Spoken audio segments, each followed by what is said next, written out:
High school sports are one of the things that make living in California so great.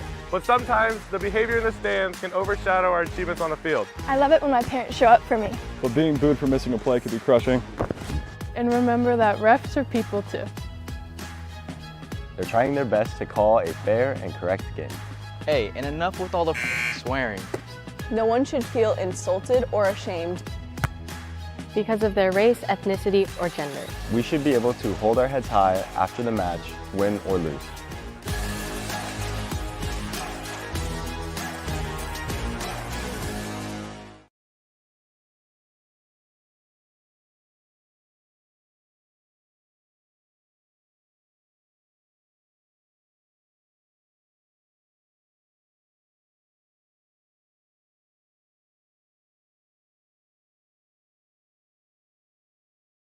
Hear me, there we go.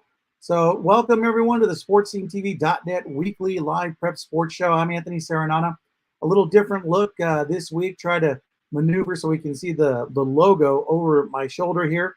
So it looks like we've accomplished that, and maybe give you a little close look, a close up here, but we'll adjust that as we go through. But glad you could join us. So happy to see you here. It is our week 4 show, our September 14th, 2022. Where is this month going? I tell you, before you know it, we're going to be talking playoff football.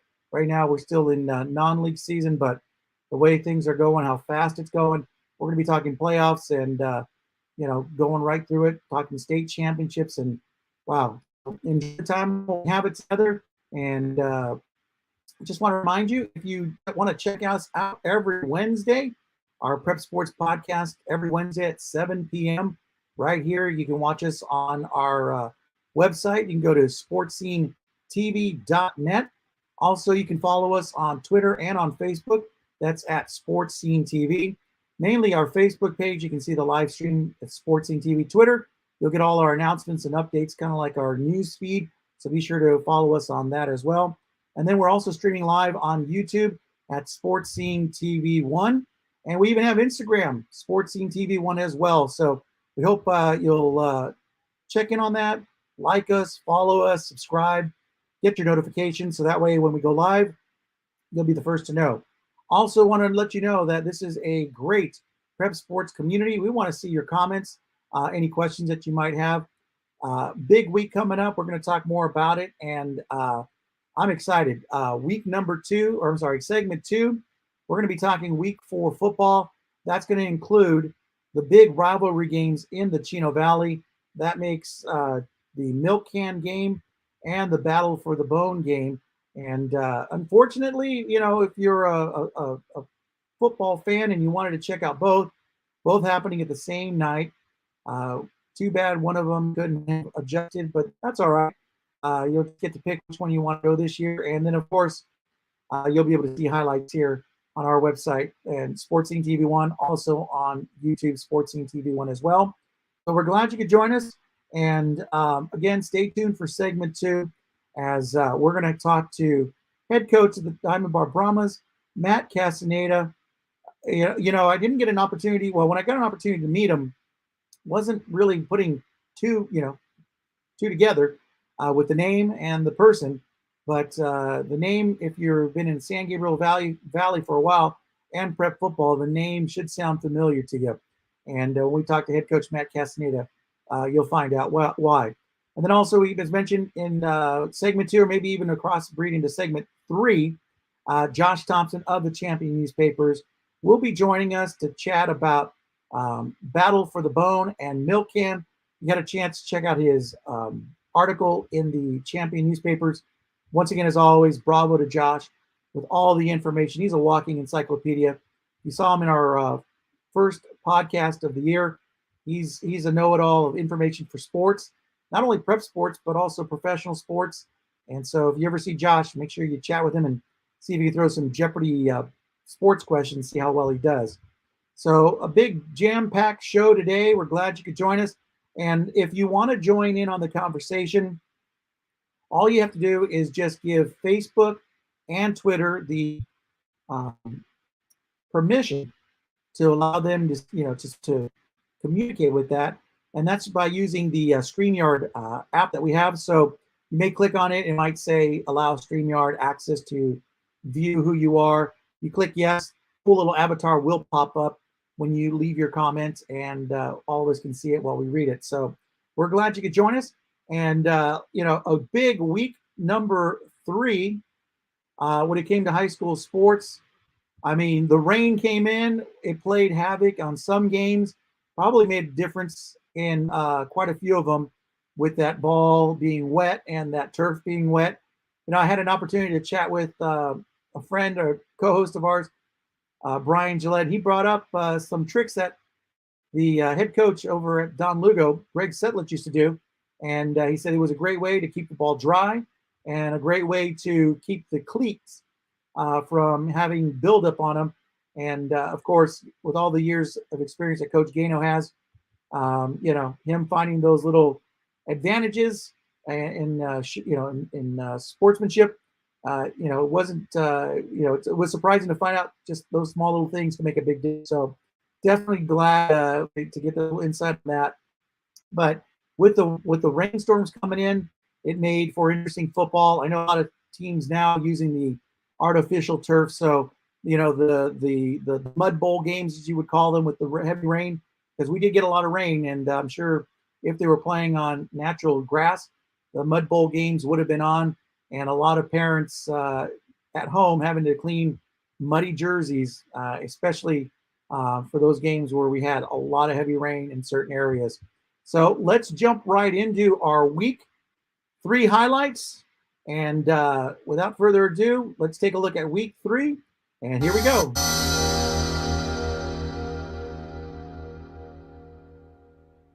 Out to a rainy and wet Friday night as the undefeated 3-0 Chino Hills Huskies traveled out to play the undefeated 2-0 Charter Oak Chargers. The Huskies were already leading 2-0 after picking up the safety, but Charter Oak came back with this 12-yard run by the Chargers' Zachary Black. The senior running back scored the touchdown, giving the Chargers the 7-2 lead with 4:41 left in the first quarter. The Charter Oak lead wouldn't last very long. On the ensuing kickoff, the Huskies' Donnie Parrish is back to return the ball. He runs back 99 yards, going untouched to score the touchdown. Chino Hills took back the lead 9-7 in the first quarter, and it remained that way until halftime. We jump to the fourth quarter, and Charter Oak leads 10-9 after a successful 30-yard field goal. However, the Huskies yet again answered back on the ensuing possession. Chino Hills' Hunter Corbin gets the handoff and runs to the right side to score the touchdown from 19 yards out. The Huskies retake the lead 15-10.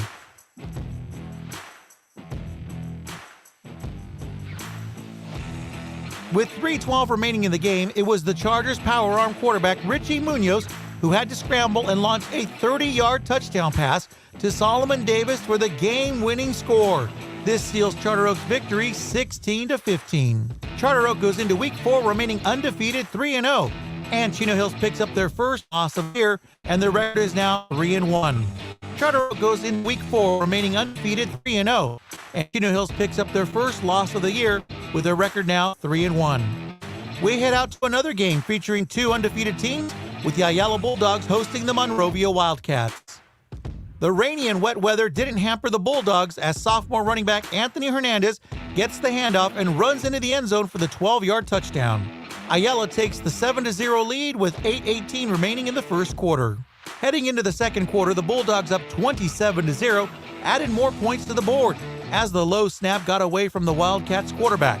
Ayala's Wyatt Summerford picks up the loose ball and runs it 14 yards into the zone for the touchdown. The Bulldogs extend their lead 34-0 going into halftime. In the third quarter, it's the Bulldogs' Anthony Hernandez from 3 yards out to take the ball in for the touchdown. This puts Ayala up 41-0, which would be the final score in the game. Ayala remains undefeated 4-0 going into week 4.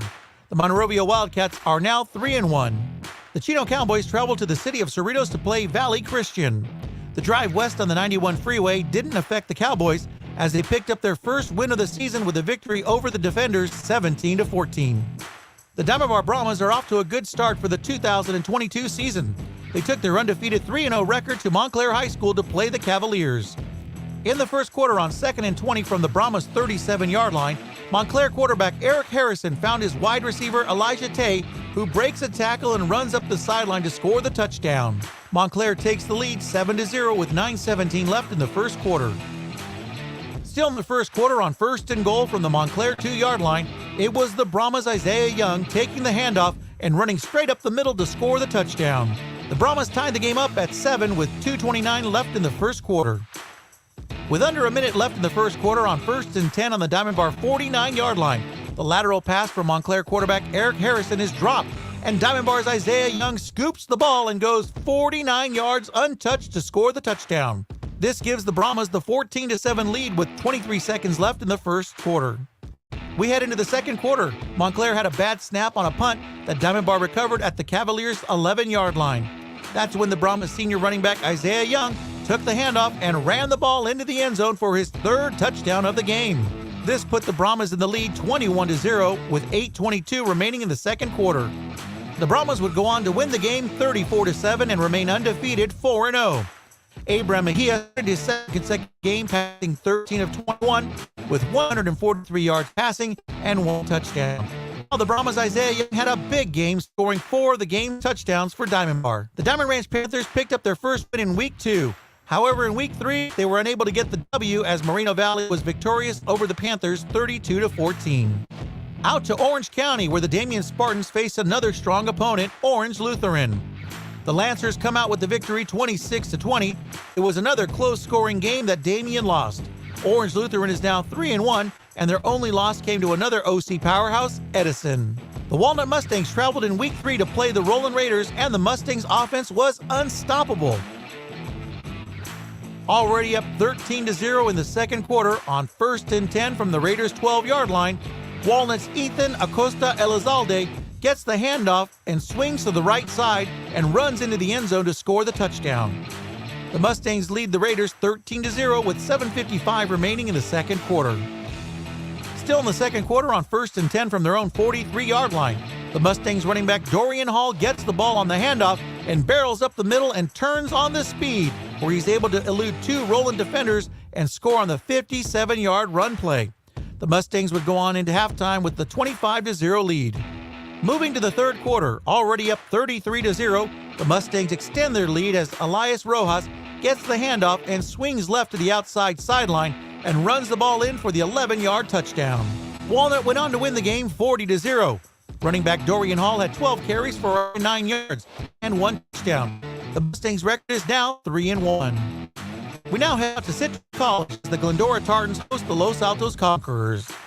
Looking for their first win, the Tartans quarterback Jake Dennerson on the play action rolls to the right and connects with his 41-yard touchdown pass to Kareem Ismaili. Glendora takes the 7-0 lead. Still in the first quarter, on Glendora's very next drive, on 1st and goal, Tartans running back Marquise Brown takes the ball and barrels into the end zone for the touchdown. Glendora leads Los Altos 13-0. Moving to the second quarter, Glendora Tartans quarterback Jake Dennerson goes deep, and the pass is caught by teammate Robert Solis, who goes the distance to score the touchdown on the 87-yard pass play. This puts Glendora up 20-0. The Tartans roll on to win the game 34-7, picking up their first win of the season. Glendora quarterback Jake Dennerson was 7 for 9 passing, 198 yards and 1 touchdown. The Tartans' lead rusher was Marcus Brown with 20 carries, 132 yards, and 3 touchdowns in the game. We head out to the IE as the Etiwanda Eagles host the Jurupa Hills Spartans. Already up 3-0 in the second quarter, on 3rd and 10, Eagles quarterback Demarcus Davis lets the ball soar, and the pass is caught by wide receiver Kyle Cherry up by the sideline and goes in for the touchdown on the 57-yard pass. The Eagles lead 10-0 with 11:49 remaining in the second quarter. Still in the second quarter, on 1st and goal from the 10-yard line, the Etiwanda running back gets the handoff and runs the ball to the left side and goes into the end zone for the touchdown. The Eagles extend their lead 17-0 with 9:16 remaining in the first half. Going to the third quarter, Etiwanda leads 38-13. Eagles quarterback Demarcus Davis throws a short pass to Jaden Landrum. The wide receiver makes the catch and breaks free from the Jurupa Hills defender. Davis sprints downfield to score the touchdown on the 74-yard pass play. Etiwanda went on to win the game 44-21 over Jurupa Hills. We travel back out to the San Gabriel Valley as the West Covina Bulldogs host the South Hills Huskies in the annual Kings of Cameron rivalry game. The Bulldogs have won 6 of the last 10 matchups and were looking to keep the coveted trophy in 2022. Already leading 7-0, the Bulldogs' Zach Ricania gets the handoff, and the senior running back runs the ball 91 yards to score the touchdown. West Covina's running game was established early and dominated the game. The Bulldogs lead the Huskies 14-0 in the first quarter. Heading to the second quarter, West Covina is in the lead 21-0, but that would change on this 38-yard run play as the Bulldogs' Thomas White goes all the way into the end zone for the score. This West Covina up 28-0 going into halftime. Moving to the fourth quarter and leading 35-0, the Bulldogs' Zach Ricania on the run play takes the sideline route and scores on the 39-yard run play to seal the win 42-0. With the big win, West Covina retains the Kings of Cameron trophy. In the game, West Covina had a total of 416 yards on offense. 381 yards were from the running game. Leading the ground attack, running back Zach Ricania had a total of 177 yards rushing and 3 down. And close out Week 3 recap with a smudge pot game, where the Beta Bearcats defeated the San Diego Saints 21-13. The Bearcats lead the all-time series, 25 wins, 24 losses, and 1 tie.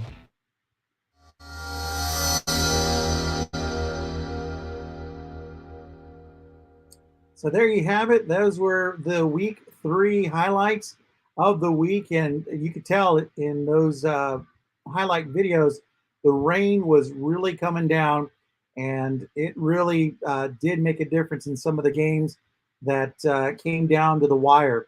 You know, we were talking earlier about the Diamond Bar Brahmas head coach, Matt Castaneda, and how he had all kinds of experience playing football. And somebody already brought up a name. Yep.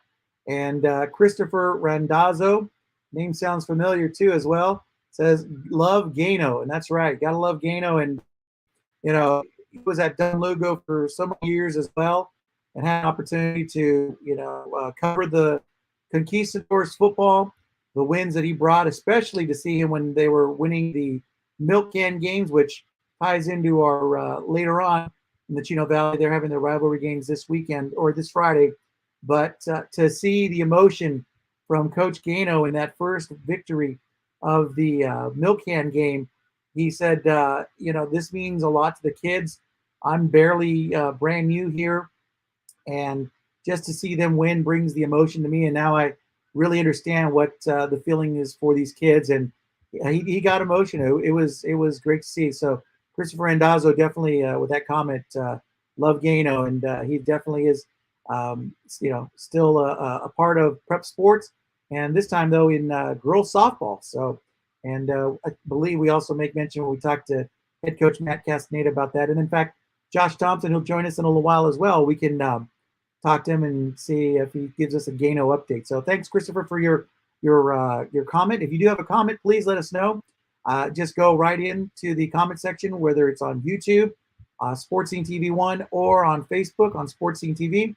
When you type in your comment, and it will ask you to give StreamYard, that's the platform that we're using to broadcast and stream live.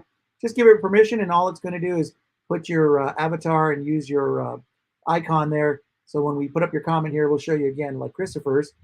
There you go. Love Gano. That's right. And there you see a picture of, looks like Christopher there as well.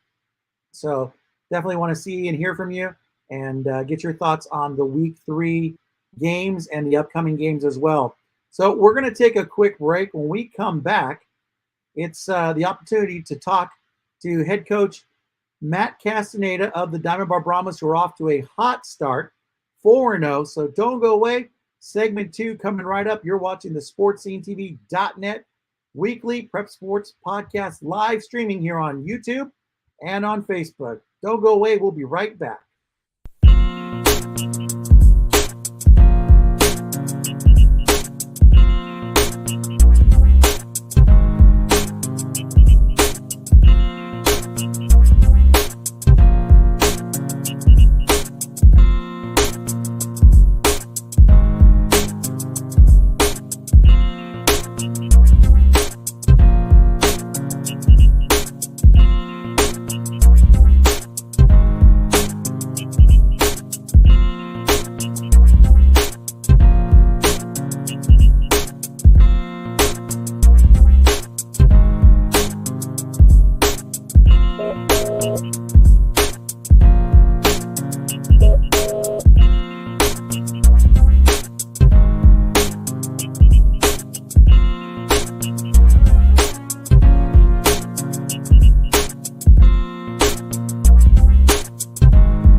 High school sports are one of the things that make living in California so great.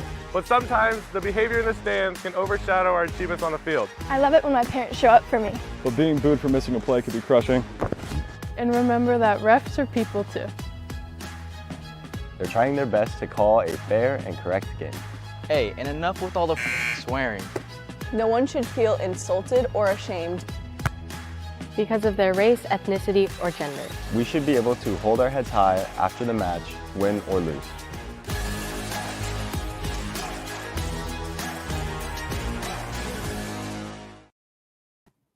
And welcome back, everyone. Segment 2 here on the SportsSceneTV.net weekly live sports show.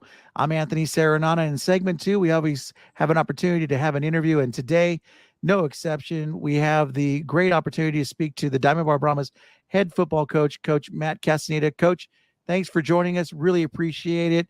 Had an opportunity to meet you at the Esperanza game, and it was exciting to see the game. And you guys are off to a great start so far.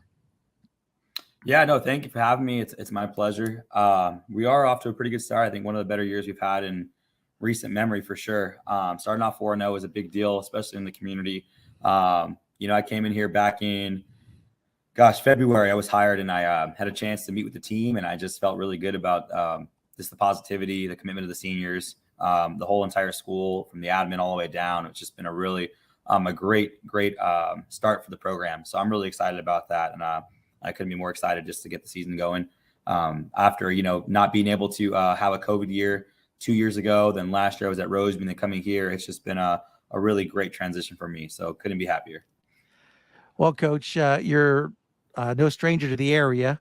Looking at the name, going back into the archives of the years, the pride of Los Altos High School. You played in the football program, and now you're back in the area as well. And I don't know, do you even have Los Altos on the schedule this year? No, we do not. Our Hacienda League, I mean, obviously I came from Los Altos, and Hacienda League used to be us, Bonita, Diamond Ranch, Charter Oak. Since then it's been a little restructured, so coming back into the Hacienda, Los Altos is not in the schedule. Definitely something I want to look and explore in the years to come. Love Los Altos. Great school for me. Really had a great time there. Had a great time in the program. So but yeah, we're excited about this season, and our preseason was Esperanza. Then we went over to Chino, Covina, Montclair, as we have Wilson, then Baldwin Park, and then we finish off with Roland. So the Hacienda is a little crunched. It's a little bit of a smaller league than what it's been traditionally. And Bonita used to be in the Hacienda as well. So slightly a little different. Well, Coach, being a former player yourself, you as a head coach, I know you definitely have mentors, coaches that you were under that probably you bring some of the philosophy with you. Can you share with us possibly over at Los Altos, some of the coaches there that you looked up to, you played for, you maybe still stay in contact with, and then moving down the line, if you expanded your play in college or just overall in your path to coming to Diamond Bar? Yeah, I mean, every single step is part of that journey, and it's been definitely a long one. I've been involved in football for a long time and been no stranger to the game, obviously. I mean, going back to my grandfather who played over at Garfield High School. I mean, we've all played, my father, brothers, everybody. So playing Los Altos was a wonderful time, wonderful experience for me. I got to do some really good things there. And within the Hacienda League, I was, offensive player of the year and some really great stuff. And that whole time while playing, I always kind of felt and knew that I was just going to stay around the game as long as I possibly could. Being able to play with, Chappelle Brown, who went off to Colorado, now coaches, in Division I college football. I was very fortunate, very blessed. And so, being coached by Coach Gano, obviously no stranger to the area, one of the more legendary coaches in the SoCal region in recent years. And so just having him as a coach was really helpful, really kind of made me thinking what I wanted to do. I always knew that I was going to stay a part of football for some time, and I just didn't know how it was going to work out. Getting out of high school, being recruited at an undersized quarterback, it made things a little more realistic. And so I chose to stay home in the SCIAC, was quarterback at Whittier College freshman year, started my sophomore year. And then I got hurt right away into like fourth or fifth game of the year. I was starting quarterback, and I got hurt against Chapman, and I got an AC joint sprain, and it was bad. And I just said, you know what, I think I'm done. I'm ready to coach. And already at the time, my dad was coaching and my brother was coaching. And I just got involved as fast as I could and finished my undergrad, got into grad school, and just that snowball just kept getting larger and larger and larger. And then, it just kept growing until I ended up over at Roseby, the offensive coordinator for 2 years with Mark Paramo. Really great coach, great defensive mind. And I just knew I needed to get into teaching and coaching full time. That's what I wanted to be. And ended up leaving to Glendale College for a short time. Then came back to Roseby as a head coach. And then, 4 years there, then a COVID year. And I just knew I wanted to get back to this side of the town, this side of the valley. Coming from Los Altos and being on this end, playing against Charter Oak, Bonita, Diamond Ranch, El Dorado in the playoffs. It's that brand of football I wanted to get back to, being on this side of town. And so I was very fortunate that the door was open for me at the right time, so it's worked out well. Coach, you mentioned Coach Gano. We had an opportunity to work with him on a daily basis when he was over at Don Lugo, and the way he turned that program around. And we're glad to see that he's still there, but he's going with the softball route. We know he's got the softball in the family, his daughter as well. But I know we have limited time with you. Maybe we can get you back on. We'll chat more about Coach Gano and all the things you might have learned from him. But as a player, now as a coach, what do you bring to your staff and to your players with your philosophy and background? Yeah, quarterback, obviously, it's a different perspective from being a defensive coach or anything else. And so definitely, a lot of fundamentals. I preach on fundamentals. I think being a coach, you got to be well-rounded. So I really enjoy diving into defenses, picking things apart, looking at structure, looking at philosophy of defenses and how we build our offense out from there.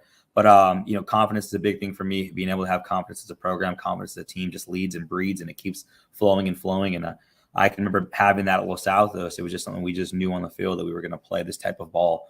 And when I got here to Diamond Bar, watching the film from last year, seeing the team, I was like, man, there's something missing, something lacking.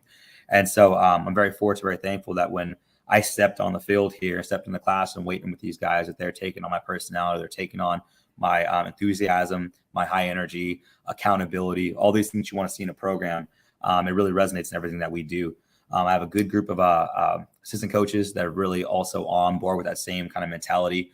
And so we really kind of just cultivated that into our program, from our lift sessions, our weight room board, all the way down to our team captains, to our team meals. We've really tried to instill things that are, staple points in our coaching philosophy and what we do. But for me, it's, moving around, it's high energy, making guys accountable, and it's being fundamentally sound, putting our guys in position to make plays, putting our best playmakers on the perimeter, doing things that we can do to make sure our guys get the ball in their hands. That's really what it's about on offense and defense, just playing fundamental football. Alignment, assignment, and effort is what we preach. You can align right, your assignment, and then what's your effort like? And we can break things down that way.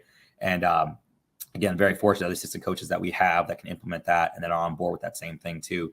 But the community's been great, from our equipment manager to our guidance counselors to our principal, all the way down to our parents have been so supportive and so excited when I first came in. The players have just been like a sponge, absorbing everything, soaking everything up, from our film sessions to, like I said, team dinners, all the things that we've tried to rebrand ourselves, restructure ourselves as a program. They've really just soaked up. And so it's been really good to see the results, come to fruition on the field as well.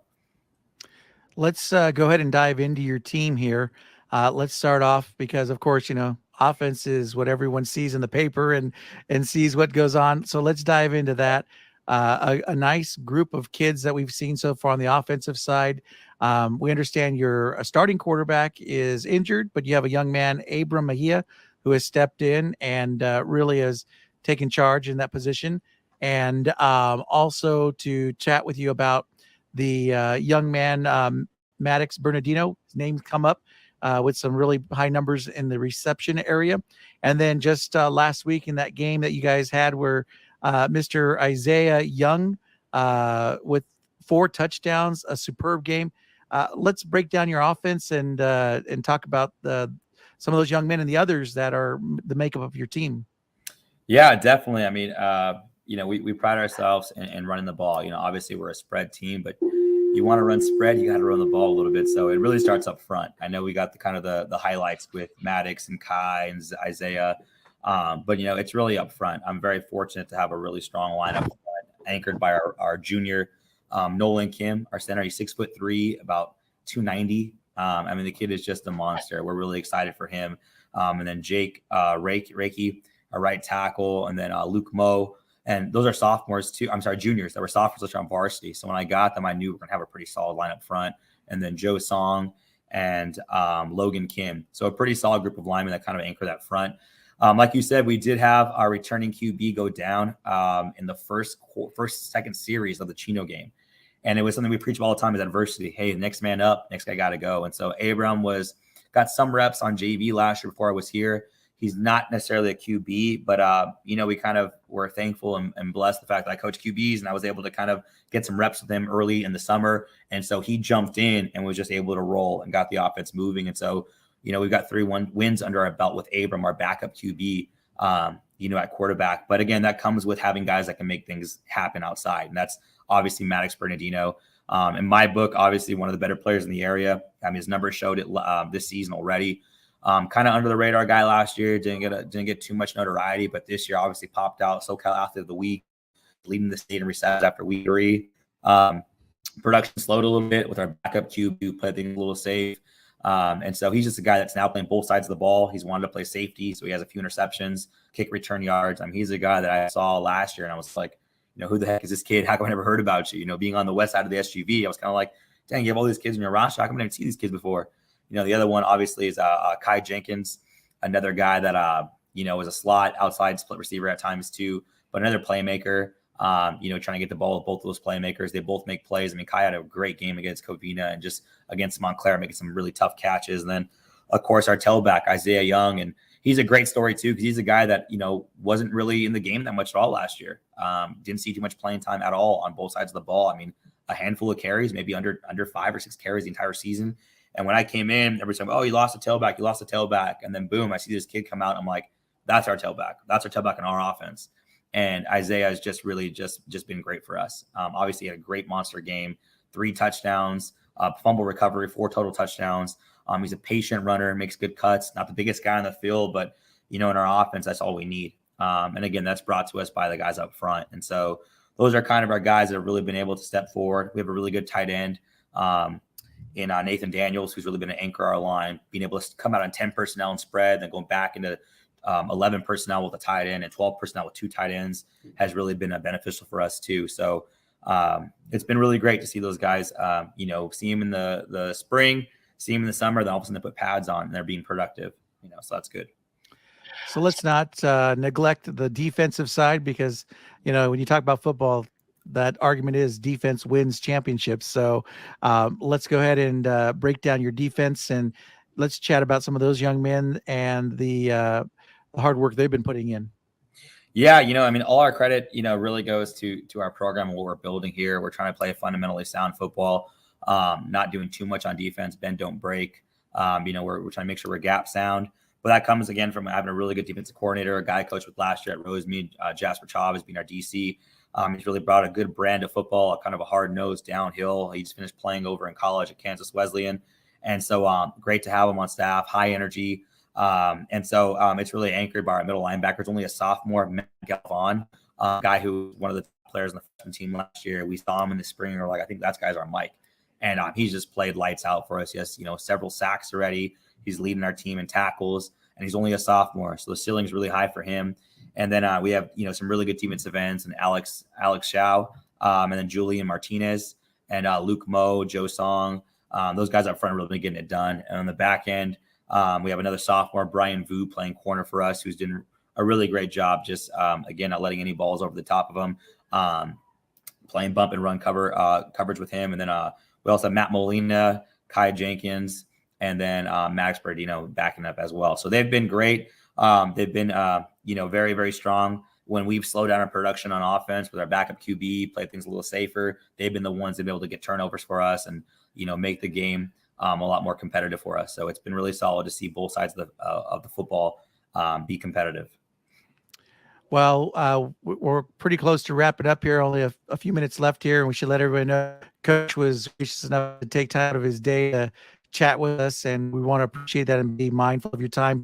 But this coming Friday, you got another ball game. Tell us who your opponent is and what needs to be done in order to come away and be a 5-0 team. Yeah, I mean, yeah, definitely. We're 4-0 and we're looking to go 5-0. But the one thing we preach to our guys is nobody cared what happened last week. I mean, nobody gives anything about what you did the week prior. It's taking each week by week, apart piece by piece, one team at a time. And you see it with college football this past week. I think it was like 7 Power 5 schools went down, and all these different things happening. And then you hear the rumors about Cal Preps and the rankings and the division and playoffs, and it's like, what? We just tune out all the noise. We just focus on one game at a time. Can we be the best that we can be versus that opponent? And so that's what we're doing. We're taking every game serious. Last week was a real rough game for us. We won 34-7, but it felt just really rough. We didn't get a practice all week because of the heat. So we were only had one practice the entire week. We were coming off some injury with some other guys. So it was just a rough week. So right now, even though we won, we really want to bounce back and be a little more disciplined, a little more assertive on the field and offense. So for us, it's running the ball on first down. It's getting the ball to our playmakers and Maddox and Kai, letting them have some bigger games. And it's playing solid defense. I think Wilson has a pretty decent tailback that we want to make sure we shut him down up front. But we're playing Wilson at home at 7. I'm not sure Wilson's record. I think they got a pretty decent season going on. They used to be in our league. They were Southwest's rival for years, and they think they still are. So it's a big game for us, And like I said, taking it week by week is our goal right now. So our goal is focused on Friday night, nothing ahead, nothing beyond that. And so I think our guys play well up front. We play well in the trenches, and we'll be okay. Well, Coach, I really want to thank you for taking the time out to chat with us. So much more to dive into. I think it definitely is the door open for a second interview and for us to do a little more in-depth series with you. So I hope you have an opportunity to do that with us. We really enjoyed that. And the community gets an opportunity to learn more about you as well. And looking at Brahma football looks bright and brings everyone excited to see what's in store for this year. So thank you so much. Definitely. Thank you. Pleasure's all mine. Look forward to seeing you guys soon. All right, we're going to take a quick break. When we come back, it'll be segment 3. You're watching the SportsSceneTV.net weekly live prep sports show. Don't go away. We'll be right back.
High school sports are one of the things that make living in California so great. But sometimes the behavior in the stands can overshadow our achievements on the field. I love it when my parents show up for me. But being booed for missing a play could be crushing.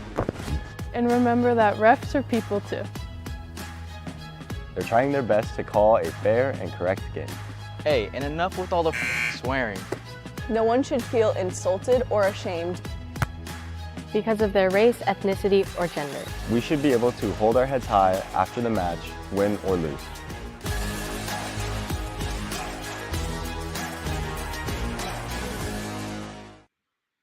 And welcome back, everyone, to the SportsSceneTV.net live weekly prep sports show. I'm Anthony Arenado, And it was great to talk to head coach Matt Castaneda, the Brahmas. And we're in for a treat because it's a big week for rivalry football. I know last week we saw West Covina's Kings of Cameron's game, the Smudge Pot game. Well, guess what? It's the Chino Valley's turn. And we wouldn't be able to talk about those games without having Josh Thompson, the Champion Newspapers. So let's bring him on in. We'll add him here. There he is. Hey, Josh. Hey, Anthony. How you doing, buddy? I'm doing well. Good. So let's jump right into it because there is a lot to talk about. I mean, after watching last week's games, especially the Ayala and Chino Hills games, I think we can definitely look at an entertaining game. You mentioned last year's game was entertaining as well, but let's jump right into it. Why don't you start off where you think would be the best place to start and then move us on to the next game? Which game do you want to start with? Yeah, let's start with Ayala Chino Hills. We got a good matchup coming up on Friday. Ayala is just one of the better teams around at 4-0 right now. They won the last 4 Battle for the Bone games, so they could be considered a favorite going into this week. But I know Chino Hills is going to have a lot to say about this too. Last year we had a 1-point game. Ayala held on and won 21-20. Back in 2019, it was 28-27. And then the year before that was 14-10. The other game in there was the 5-game season with COVID, and Chino Hills lost 42-0 in that one. So that maybe wasn't the best game. But the 3 games during the full seasons have been close between these two teams, and it definitely could be close again this year. Chino Hills is looking really good. I know they haven't had the greatest of competition just yet, but they did play Charter Oak, who is one of the better teams around. And unfortunately, they lost by 1 point. But they are a good team to watch. They're a fun team to watch. And it should be a great game on Friday.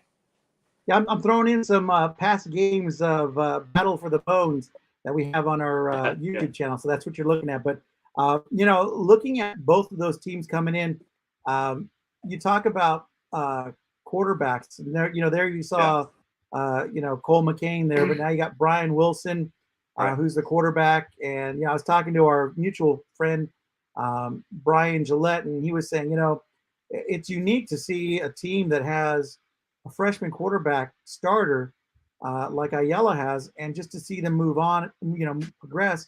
And then, what it means to them, because they're there for all 4 years of this. I mean, that's pretty unique. Yeah, it's definitely unique, especially to do it pretty much in back-to-back 4-year seasons, with Cole McCain and Brian Wilson. And Wilson's really, taking control of this team, and he's really doing really well.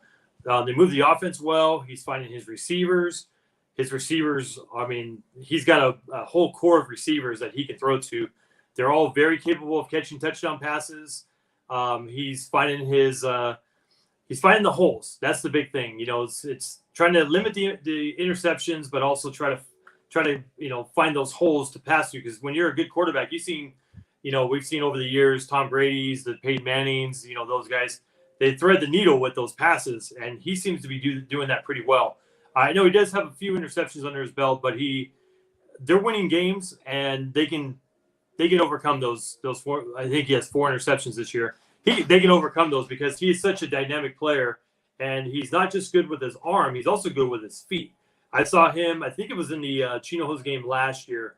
Ayala was facing. I think I'd have to verify this, but it was like a 4th and 1, 4th and 2, or something. He took the ball to the left side, and he had probably one of the greatest 1 or 2 yard runs, whatever it was, that I've seen in a long time. He put his head down. He barreled over the defender, got the first down. They ended up scoring the touchdown. That turned out to be the game winner. So he is a good dynamic player, and his receiving core, Dominic Galloway, Italian Payne, all those guys are just phenomenal players. So they should have a good game. I know they're going to be hyped up. They're not going to want to lose. This core of players haven't lost to Chino Hills yet. So, they have that little chip on their shoulder. They don't want to be the first one to do that.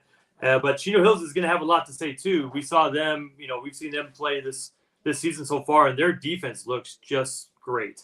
They get to the quarterback. Their secondary is staying on those receivers. I mean, the Charter Oak's a good offense, and they only gave up 16 points in the rain. So I mean, you know, they can do some damage. So they're going to give Ayala fits this week, and I know they're going to be up for it. Especially it's a home game. It's a home game for Chino Hills too, so they're going to be up for the task. And I think it's going to be a pretty good game, like we've seen the last few years.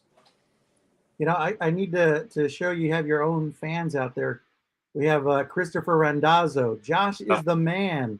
Glad to see him doing his thing. So there you go, Josh. Nice of Chris. That's nice of Chris to say. Yeah, you got a good fan club. He's a good guy. Yeah, you could probably share a ghost pepper chip with him. You know, be part of the club. Of course. So I'm just showing some highlights from the past. You saw how one was, you know, it was one year was like Chino with the game big time, or Ayala big time, Chino Hills with the big time, and then like you said, you know, the 1 year where it came down the wire. So it's actually more enjoyable to watch when you get a closer game, you know, than a shutout or, you know, a high scoring game where one team has, you know, the more points than the other. So yeah, well, I'll tell you, a few years back, I know it was during the Chino Hills streak of 8 in a row there. There was games like 52-35, and those games were a lot of fun to watch. So it would be nice to see a game like that, but also, you know, defense wins games a lot of times too. So it's good to see like a 21-20 game like last year, or a 14-10 game. Those are very exciting games too, you know, especially when you have a defensive player, you know, getting the key hit on the receiver, or a key sack, or forcing a fumble. You know, I like those just as much as I like watching a 60-yard touchdown. You know, just because it you know, defense wins games. You know, I was a basketball player growing up, and we know how important defense was in basketball. And it's like, you know, it's very much just as important in football. So it's nice to see, you know, defenders making the plays too, like the offense. So you know, we normally see the games where they either play early on in the year, or they play games out of the extra year. And this is the 1 year that they played. Remember that, Josh, where they were honoring a coach that had passed away. And, you know, to see both a rivalry game going on, but still it was nice to see them get together and, you know, still play the game in his memory. But we've seen it played early in the season, way early. Like I think it was like 1 year, was it like the first or second week, and then way late where it was almost the second to last game. Kind of seems appropriate this year. It's kind of smack dab in the middle. So yeah, I never, I mean, they do what they do, but I've never really agreed with Ayala and Chino Hills playing the very first week of the season. They've done that probably 5-6 times, I would say, maybe 7 times in that very first week. And I thought, wow, that's a big game to play, you know, to kind of test your season out in the very first week. So I'm kind of glad in a sense that we've gotten to see Chino Hills play 4 games now, and Ayala play 4 games. Then they get to meet head to head and see how they do against each other. But that first week is just so much hype. You know, when you haven't played for months, you know, from last season to this season, you don't play for, you know, from November to August. And that very first game, you're hyped up, you're ready to go, and it's you got your rival sitting right across the field from you. And very first game, you haven't had your test, you haven't tried out your quarterbacks, you haven't, you know, seen how everybody works together, and you got your rival sitting right at you. So I'm kind of glad that this year is week 5, or it's actually week 4 this year. Get a couple games under your belt, then let's go play the rival game. You know, it's kind of nice. Yeah, and you know, and watching a lot of the video playing of the past games, you see the crowd, you see the student sections, how pumped up they are, the sidelines. Are we going to have that same intensity because we're having 2 rivalry games played? Does it fragment, or do you think Chino Hills is going to just all be interested in the Chino Hills game, and Chino will just be at the Chino game? Yeah, I think that would be the thing this year with the games being on the same day and the same time. I know you'll have a few people that want to go to both, but this year it's not going to happen. But yeah, Chino Hills they bring their student section, they throw the smoke and, you know, or the whatever that is that they do, the green and white smoke that's very visual there, and they always bring their good fans, and then Ayala does the same thing. And I like hearing the chants back and forth to each other too, especially when one takes the lead or something. You know, they yell scoreboard, you know. So it's the Ayala Chino Hills rivalry has been really fun to cover. I've covered pretty much every game since it started, and the intensity prior to the game is just it's off the charts. Both crowds are amazing. Sometimes it gets a little, maybe a few words here and there in chanting that may not please the principal or whatever, but they're very much exciting, and it's fun to watch. And I know this year's game is going to be no different, especially with Ayala being a 4-0 team right now and Chino Hills being 3-1. Ayala's won the last 4, so I know Chino Hills is going to want to stop that streak here. And that touchdown right there was that was on a one that won the game for him pretty much on that one. And so that was one of the close ones, yeah. Yeah, it was one of the close games. And then Ayala too, they're not going to want to lose the streak. None of their players have lost to Chino Hills yet. So that's kind of a big deal. Like you're in your 4 years of playing for one team or the other, you don't want to lose to your rival. So yeah, and that's right there, the trophy. That's what it's all about. I liked your article, how it mentioned that it was the battle for the bone game for the longest time, and how Ayala kind of didn't really recognize it that way, but now it's all come where everyone's together. But it's a great article. If anybody wants to see it or read it, how can they go about that? Yeah, you can go on championnewspapers.com and click on the sports section. Click on the sports section link, and story should be right there. Check out.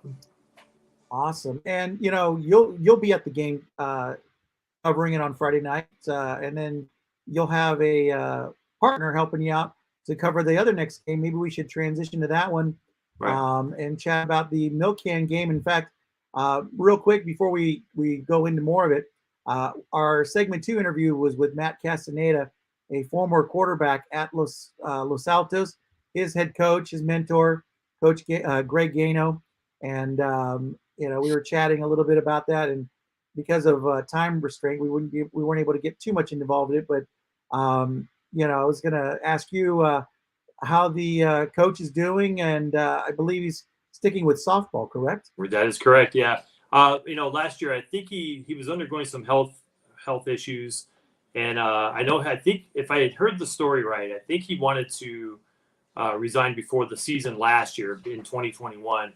And I know some of the administrative officials at Don Lugo really didn't want him to go, and he was kind of talked into staying, but just some health issues he was going through, really couldn't function very well as a football coach.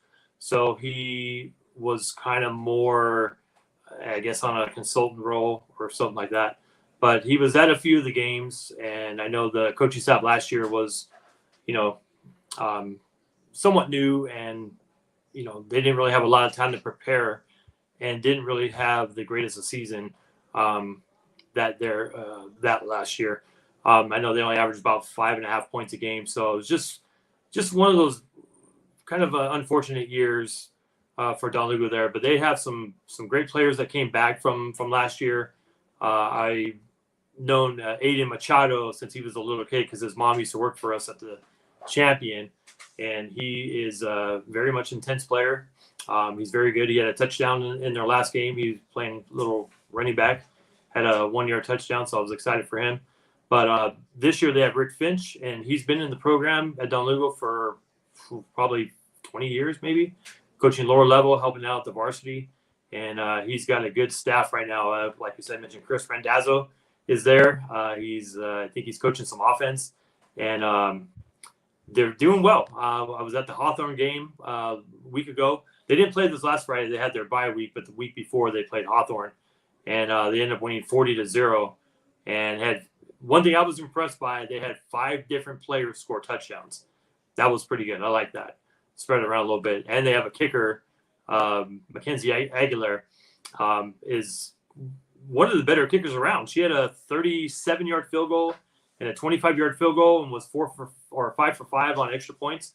So they have a decent squad, and they should be fun to watch on Friday night against Chino. So we'll see what happens. I know they're wanting to get Chino back from last year. Chino won 49-0, and that was pretty much the halftime score too. before they went to the running clock. But Don Lugo's definitely much improved from last year, and they have a very good chance to take back the milk can game. Yeah, and as you're talking about the milk can game, we have highlights from that one. I believe, not sure if this was the year. I know there was one year. Remember, we went into was it double overtime? It was triple overtime. Triple overtime. Yeah. That was, I think that was the 20. If I have it right, I think it was the 2015 game, and there was a play where Chino had lined up for an extra point or something in the third overtime. And no, I'm sorry, they take it back. They went for 2 to try to win the game. They were down 20 to it was 21-20, and they tried to go for 2, and the running back was given the ball, and Don Lugo had tackled him behind the line, and Don Lugo celebrated, but apparently there was a holding call or an offsides or something. I can't remember exactly what the call was, but it gave Chino back the ball. And Chino scored from the 1 yard line and won 22-21. I know Chris is saying sophomore year 2016. That might be 3 overtimes. Three overtimes. That game was at Don Lugo too. Yeah, that's right. And that was with head coach Siniceros, correct? With the wing tee smash. It might have been one of his first 2. He was there 2 years. It might have been his first year. Yeah. Yeah, so I remember that. There was a stretch, like you mentioned, Siniceros. There was a stretch where the new head coach at the time was winning the milk can the very first year, whether it was Don Lugo or at Chino. That was kind of interesting it was about a 4-year stretch where 4 years in a row a new coach had won the milk can in their first year. There we go. Look at that, huh? Great Gano, yeah. Josh, it was guy. Oh gosh, it was definitely. I'll never forget the first year that he was part of that.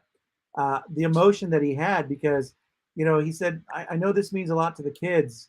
For me, being here my first year, I didn't understand it, but after us battling through it, he's and that's when he kind of got emotional. He says, now I understand it, how real it is. And that was great to see Coach really definitely get emotional about that. But definitely. That's definitely one of the things I like watching, is when the team that wins the milk can, very, very glad for them. They're very emotional to win that thing, because there's just so much going into the week. I know each school has different activities that take place that are milk can related. I know this year they're doing themes each week where they have to wear like certain clothing or wear a hat or something. So everything leads up to that Friday night game. And there's, in a sense, there's a lot of pressure on those kids to win that trophy, So they do well when they win, and they like winning it. They like celebrating with it, which is good for them. Yeah, and just as you had mentioned early on too, Richard Paul Randazzo mentioned that he did retire due to health reasons. Yeah. And we all want the best for him, and we want to see him out there enjoying life and seeing the fruits of his coaching and career and labor to watch these kids grow up. And definitely it'll be fun to see him at least out in the softball field. Josh, this video here is from Milk Can game in 2015. Wow. Can you recall who was on that? I mean, you're the encyclopedia. Wow. I don't know if Chris Randazzo was a freshman in that game. If he was a sophomore in 2016, he might have been a freshman in 2015. Yeah. That looks like Don Lugo's field. Yeah. Okay. Yeah. Yeah. This might have been, if this was 2015, I think this was the triple overtime game. Ah. Okay. In 2015. Yeah. So 7-7, because the game was 22-21 was the final in 2015. And that would have been 7-7 would have been right in third quarter. This is the game where one team scored and we're like, okay, I think we're gonna this game will be over soon. Yeah, here we go. This is where they're meeting in midfield with the coin toss. That's Coach Siniceros right there in the front. I remember going to my advisor Josh Thompson saying, "Now, how does this work?" Says you have to score a touchdown. The field goal right here didn't work, so right? They had this. Okay, it was on a missed extra point, and it got dropped. But there was that must be that's in the earlier overtime. And this was a good play right here. He was a sophomore year, and he did play in the milk can. So that play by that defender right there was a great play. Yeah, so Christopher was part of there. You were right, Josh. Yeah. See, Josh is the Chino Valley Encyclopedia for Sports. Well, Chris Randazzo, there was a good touch on there. Chris Randazzo is one of the best looking linemen I've ever seen in high school, for his size and his quickness and his ability to move and block that defender. He was good, and I'm glad that he was able to get that scholarship to Oregon, because he really deserved it out of Don Lugo. So there we go, double overtime. I told you, that's why I told you. Wait, we're doing this again? I think Corey Bethley played in this game too. Yeah, I think that's Chris. If Chris ball, is still on, let me know if Corey was in this game too. Because if he was, I know Chris and there we go. Chris and Corey Bethley, 6'7", 355 pounds. That's right. Yeah, and he was. And you're making him blush, Josh. You're welcome, Chris. Yeah, he was good. Very good. Yeah, definitely. I remember Corey. So Bethley, there's the touchdown to go 21-20, I believe. And I think they go for 2 here. And that's where they. And that's where it's either 2 or. Yeah, they go for 2, and I think they stop them here. Don Lugo stops them. This is right, or maybe that's the second. That's the one from the 1. Okay, so there we go. Yeah. Yeah, that was the play from the 1 after the penalty, and Chino won it 22-21. Yeah. Yeah, and Christopher Randazzo does say, yes, Corey did play. So. Yeah, I gotta say, Chris and Corey were, 2 of the better players I've seen in football, and especially in high school football.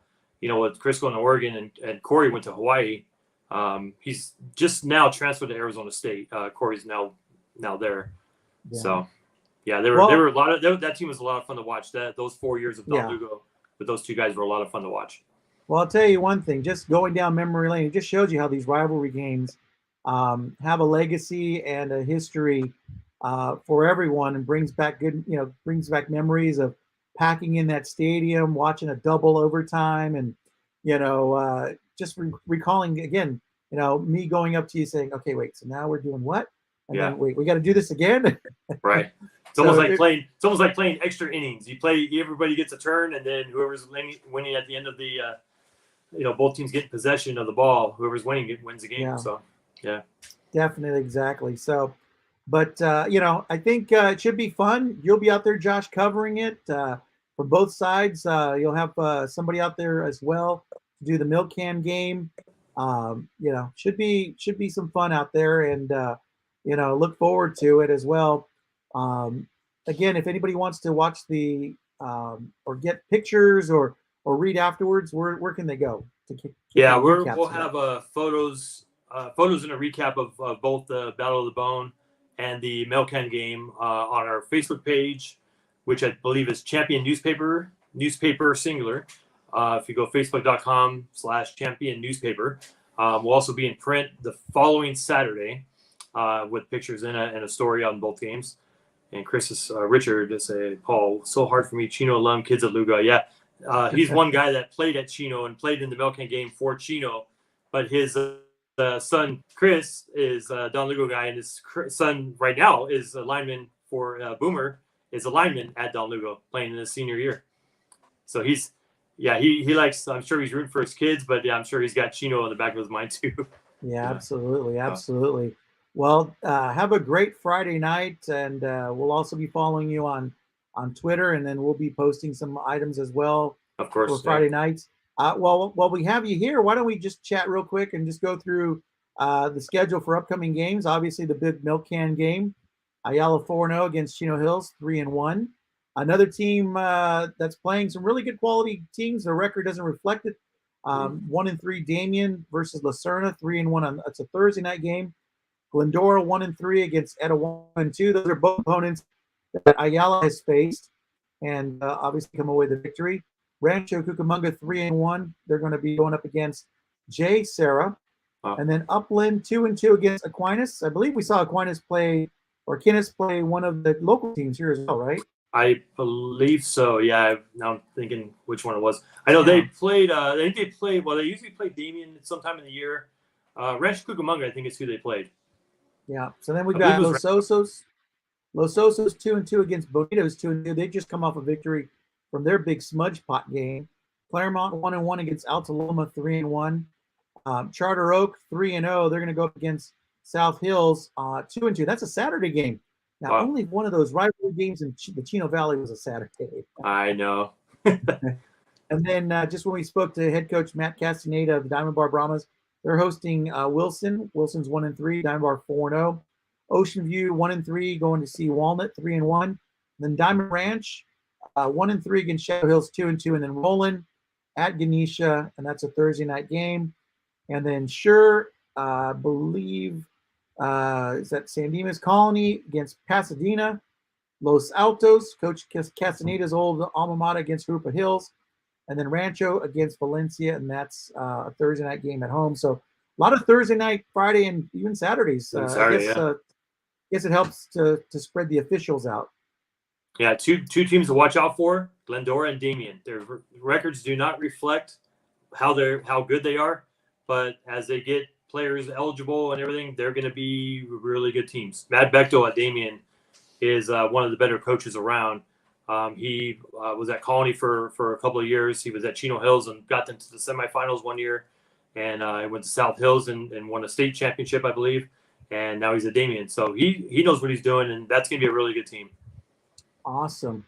Well, Josh, have a good Friday night out there. We'll definitely be following you. And then for anyone that wants to check us out, just go to our website, sportscenetv.net. We're on Twitter and Facebook, YouTube, Sports Scene TV 1, along with Instagram.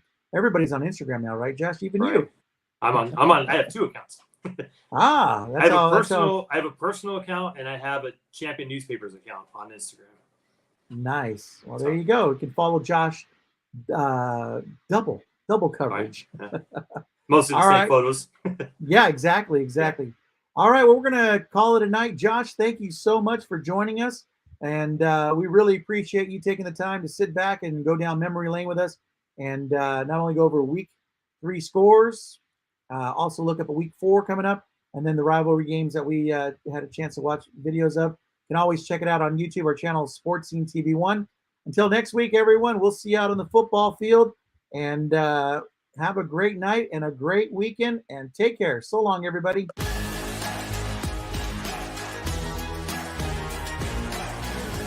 High school sports are one of the things that make living in California so great. But sometimes the behavior in the stands can overshadow our achievements on the field. I love it when my parents show up for me. But being booed for missing a play could be crushing. And remember that refs are people too. They're trying their best to call a fair and correct game.